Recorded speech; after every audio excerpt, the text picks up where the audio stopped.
साथियों अस्सलाम वालेकुम। मैं सैयद आरिफ वक़फ़ सेवा मंच से। मोबाइल नंबर है मेरा 9920080022। जैसा कि आप लोगों का और मेरा एक रिलेशन ही बन गया कि संडे को हम लोगों को गुफ्तगू करना होती है, तो माफ़ करना थोड़ा सा मैं लेट नाइट डाल रहा हूँ, क्योंकि मॉर्निंग के सेशन में मैं थोड़ा बिज़ी था अपने फैमिली एंगेजमेंट के साथ में।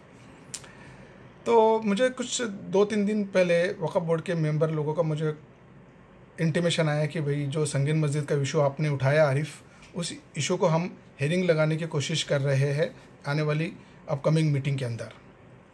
जब चूँकि मुझे ऑफिशियली पता चल गया है और मुझे डॉक्यूमेंट्री एविडेंस भी मिल गया है, तो मैं समझता हूँ कि उनका मैं इस्तकबाल भी करता हूँ। उनका मतलब कि इज़्ज़त करना मेरा फ़र्ज़ बन जाता है, क्योंकि after all they are the authority, है ना।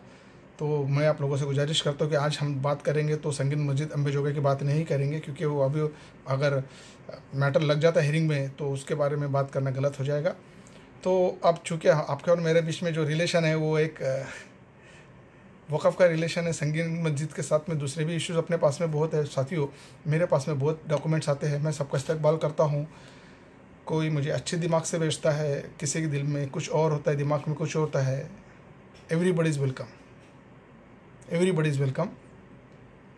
मेरी फितरत में नहीं था तमाशा करना, मेरी फितरत में नहीं था तमाशा करना। बहुत कुछ जानते थे मगर हम चुप रहे। तो मैं उन लोगों के लिए कह रहा हूँ कि जो है ना, दिल में कुछ और दिमाग में कुछ रखकर कुछ मुझे ट्रैप करने की कोशिश कर रहे, तो प्लीज़ ऐसा ना करें, क्योंकि मैं सब कुछ समझता हूँ। ओके, तो मैं उन लोगों को फिर एक बार एक चीज़ और कहना चाहूँगा कि हम वो खामोश समंदर है दोस्तों, हम वो खामोश समंदर है जिनके पहलू में तूफ़ान पला करते हैं। तो please don't under estimate the power of common man. Okay, please do understand this fact. Let us talk on the other issue. अब मैं आपके सामने एक ऐसा इशू ला रहा हूँ जो बहुत बड़ा संगीन इशू है, और वो वैसा ही बड़ा मैटर है। उसके अंदर भी काफ़ी करोड़ों रुपीस की प्रॉपर्टी इन्वॉल्व है, और वो वक़्फ़ की प्रॉपर्टी है शोलापुर के अंदर। ट्रस्ट का नाम है चिराग अली कब्रस्तान ट्रस्ट शोलापुर। इसका रजिस्ट्रेशन नंबर है MSBW/SLR/53/2009। दोस्तों सारे डॉक्यूमेंट्स मेरे पास में है। इसके अंदर सीओ साहब जो है, एक्स सीओ साहब जो है, क्या क्या एनओसी दी है, कैसी एनओसी दी है, वक़्फ़ की फ़ाइल के अंदर एनओसी क्या है, कॉरपोरेशन के अंदर कौन सी एनओसी गई है, कौन से सीओ ने एनओसी को कैसा कंटिन्यू किया है, ये सब मैटर्स मुझे मालूम है। और दूसरा इसकी इंपॉर्टेंट फैक्टर ये है ना दोस्तों, के अंदर करोड़ ऑफ रुपीज़ की प्रॉपर्टी इन्वॉल्व है और इनक्रोस्ट है। इसके अंदर मुतवल्ली भी इन्वॉल्व है, कुछ मेम्बरान भी इन्वॉल्व है, कुछ अलग लोग भी इन्वॉल्व है। तो हम बाद में बात करेंगे, चूँकि अभी बहुत वक्त भी हो गया है, तो आप लोगों से इंटरेक्ट करना बहुत ज़रूरी है। इसलिए मैं आप लोगों को बता रहा हूँ कि मैंने शोलापुर की चिराग अली कब्रस्तान के जो मसला है उसको उठा लिया हूँ। काफ़ी का डॉक्यूमेंट्स मेरे पास में आ गए हैं। इसमें हम डेफिनेटली डॉक्यूमेंट के बेस पे है ना बात करेंगे, ठीक है। सिमिलरली अब क्या हो गया ना कि मेरे पास में बहुत सारे डॉक्यूमेंट आने लगे हैं, तो एक डॉक्यूमेंट्स को अगर मैं इतने 2-2 महीने 3-3 महीने देने लगूँ तो फिर थोड़ा सा गलत हो जाता है। और कुछ लोग ये समझते हैं कि अरे आरिफ ने डॉक्यूमेंट लेके हमारे बारे में बात नहीं कर रहे हैं, तो क्या मतलब एक अलग सा मैसेज जाता है। तो मैं आज दूसरा एक और मैटर लेना चाहता हूँ जो जलगांव ज़िले का है। जलगांव ज़िले के अंदर एक तालुका है पारोला। पारोला में एक वक़्फ़ इंस्टीट्यूशन है, उसका नाम है पीराची दरगाह। इस इंस्टीट्यूशन का जो रजिस्ट्रेशन है उसका नंबर बता दूँ मैं, B295 जो चैरिटी में था। बाद में जब वो 43 में वक़्फ़ के अंदर आया, उसका नंबर था MSBW/JGN/189/2009। तो ये कंफर्म होता है कि वक़्फ़ के अंदर रजिस्टर्ड इंस्टीट्यूशन है दोस्तों, ठीक है। इसकी भी डॉक्यूमेंट अपने पास में है, यहाँ पर तो कोई इशू नहीं है। इसका जो प्रॉपर्टी है सर्वे नंबर 98 और 101, ठीक है। इसके 7/12 के ऊपर कैटेगरिकली लिखा है इनाम वर्ग 3। दरगाह का नाम भी है, इनाम वर्ग 3 भी है जो मैंने देखा है, और गैजेट में भी इसकी एंट्री है। और इस एंट्रीज़ को, इस रेवेन्यू रिकॉर्ड को मेरे नॉलेज के मुताबिक आज तक किसी ने भी चैलेंज नहीं किया है, ठीक है। चलो ठीक है, हम आगे बात करते हैं दोस्तों इसी प्रॉपर्टीज़ के बारे में, इसी वक़्फ़ के बारे में। ये जो प्रॉपर्टी है इसका विल्लेवाट हो गई। तो विल्लेवाट कैसी हुई, प्रॉपर्टी कैसी बिकी, इसकी प्रॉपर्टी को क्या किया गया कि कुछ लोकल लोगों ने रेवेन्यू रिकॉर्ड को चैलेंज किया और रेवेन्यू में हियरिंग लगाई। रेवेन्यू में हियरिंग लगाते लगाते डिस्ट्रिक्ट कलेक्टर, बाद में ऊपर आते लास्ट में मंत्रालय में आई। मंत्रालय में आई तो मंत्रालय के अंदर जो जजमेंट हुआ है ना, जो ऑर्डर आया ना, वो ऑर्डर की कॉपी मेरे पास में है। उसके अंदर जो उस वक्त के राज्य मंत्री थे बीजेपी के गवर्नमेंट के अंदर, वो मंत्री साहब का नाम मैं अभी लेना मुनासिब नहीं समझूंगा। जब हम डॉक्यूमेंट दिखाएंगे तब आपको मैं उस मिनिस्टर का नाम बाकायदा डॉक्यूमेंट के साथ में दिखूँगा। आज वो डॉक्यूमेंट्स मेरे पास में मौजूद है। ठीक है दोस्तों, वो जो इनाम वर्ग 3 जो 7/12 के ऊपर एंट्री थी ना, वो एंट्री को चैलेंज करते करते जब ऑनरेबल मिनिस्टर के सामने मैटर आया, हियरिंग लगी, तो मिनिस्टर साहब ने वो इनाम वर्ग 3 जो वक़फ़ थी ना, उसको कैंसिल करने का जजमेंट दिया, यानी वक़फ़ की प्रॉपर्टी को ना वक़फ़ करने का जजमेंट दिया साहब।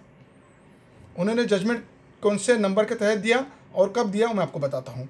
उन्होंने जजमेंट दिया है 2 जनवरी 2014 को दिया है, जजमेंट की तारीख है। और उसका जो आउटवर्ड नंबर है जजमेंट का, मैं बताता हूँ, DEV/0813/226/L-4। ठीक है, उस ऑर्डर का टाइटल था Shafiuddin Shaikh Ahmed versus district collector. Judgment की कॉपी भी आपको दिखा दूंगा। ये जजमेंट आने के बाद में ये जनाब शफीउद्दीन अहमद साहब ने सब्सिक्वेंटली 15 फरवरी 2004 के अंदर प्रॉपर्टी बेच डाली। तो शफीउद्दीन साहब ने किसको बेची? एक मिस्टर करण बाला साहेब पाटिल है, रेखा सतीश पाटिल है और दिलीप मुरलीधर मालपुरे है। ये तीनों लोगों को 1,41,75,000 के अंदर प्रॉपर्टी बेची। सेल रजिस्टर्ड डॉक्यूमेंट की कॉपी मेरे पास में है दोस्तों। ये सारी चीज़ें मैं आपको बताना चाहूँगा। इसके बाद में इसी प्रॉपर्टी को जब इन्होंने ख़रीदा, इसको एनए कराया। एनए का जो ऑर्डर हुआ है, उसका जजमेंट, उसका जो ऑर्डर है एनए का 26 अगस्त 2021 को अभी कराया है, तहसीलदार ने किया। तहसीलदार सर का नाम है अनिल गवांदे साहब। इसके अंदर ऐसा नहीं है कि ये जो पारोला तालुका है, तो गवांदे जो तहसील लोग होते हैं ना, उनको जो एनए करने का जो पावर होता है वो गांव के अंदर होता है, छोटे छोटे देहातों के अंदर करने का रहता है, पर्टिकुलर एरिया का करने का होता है। उसका जुरिडिक्शन ना होते ही भी उन्होंने एनए किया, जबकि वक़फ़ प्रॉपर्टी है। तो वक़फ़ की प्रॉपर्टी को एक तो गलत एनए हुआ, दूसरा मंत्रालय से जो ऑर्डर हुआ वो भी गलत हुआ, क्योंकि हमारे हिंदुस्तान के अंदर जब वक़फ़ एक्ट आया 1995 के अंदर इम्प्लीमेंट हुआ 1 जनवरी 1996 में, उस एक्ट के अंदर जो पार्लियामेंट के अंदर पारित हुआ था, उस एक्ट के अंदर सेक्शन 112(3) क्या कहता है? सेक्शन 112(3) ये कहता है कि वक़फ़ एक्ट आने के पहले जितने भी वक़फ़ प्रॉपर्टी से रिलेटेड एक्ट थे, कानून थे, वो सारे कानून रिपील कर दिए गए, यानी कि कैंसिल कर दिए गए। जब वो 96 के अंदर सारे सेक्शन रिपील्ड हो गए, तो ये मंत्री साहब को जजमेंट करने का या रेवेन्यू मिनिस्टर्स लोगों को, रेवेन्यू जो अथॉरिटीज़ थे उन लोगों को जजमेंट करने का कोई भी अधिकार नहीं था। ठीक है, रहा सवाल तुम्हारे एनए कराने का, तो तहसीलदार साहब को तो जो जुरिडिक्शन भी नहीं था, और वक़फ़ प्रॉपर्टी थी तो उन्होंने वक़फ़ का एनओसी वगैरह क्यों नहीं लिया? ये सब ऑब्जेक्शन होते हैं सर, ये सब ऑब्जेक्शन मैं उठाऊँगा वक्त आने पर। मतलब नेक्स्ट वीडियो के अंदर मैं सब चीज़ों को मैं आपके सामने बाकायदा डॉक्यूमेंट के दिखाते चलूँगा। आज मेरे पास में सारे डॉक्यूमेंट हैं, चूँकि वक्त ज़्यादा हो गया है तो आप लोगों के साथ में सिर्फ गुफ्तगू करनी थी, इसलिए मैं आपसे बता रहा हूँ कि दोनों मैटर जो है, दोनों के दोनों मैटर मैंने उठा लिए। दोनों भी जो मैटर है, जैसा पारोले का मैटर है, मेरे नॉलेज के मुताबिक 20 करोड़ के आसपास की वक़फ़ की प्रॉपर्टी है, और चिराग अली कब्रस्तान तो अल्लाह अकबर, मेरे ख्याल से तो ये सगीन मस्जिद का भी रिकॉर्ड ब्रेक करने वाली है। मेरे नॉलेज के मुताबिक कब्रस्तान के अंदर कम से कम 400 इलीगल इंक्रोचमेंट कारखाने चल रहे हैं। शोलापुर सिटी के अंदर प्रॉपर्टी है। ये दोनों प्रॉपर्टी बहुत इंपॉर्टेंट है। ये प्रॉपर्टी को भी हमको वक़फ़ के अंदर लाना है इंशाअल्लाह ताला। देखते हैं इसका कैसे हियरिंग लगती है, क्या लगती है। तब तक के मैं आप लोगों से विदा लेता हूँ, और इंशाअल्लाह ताला अगले वीक के अंदर ये दोनों प्रॉपर्टी के मैं डॉक्यूमेंट्स आपको बताऊंगा कि जो आपसे आज मैंने गुफ्तगू कायम की है, ये डॉक्यूमेंट मैं आपको इंशाअल्लाह ताला नेक्स्ट संडे को बताऊंगा। तब तक के आप लोगों से विदा लेता हूँ। आप लोगों से गुजारिश करता हूँ कि आप अपनी फैमिली का ख्याल रखें, आप अपने लिए भी और मेरे लिए भी दुआ करें। दुआ में मुझे याद रखें। अल्लाह अकबर फ़ी सबीलिल्लाह। अपना ख्याल रखिएगा। Do take care of yourself.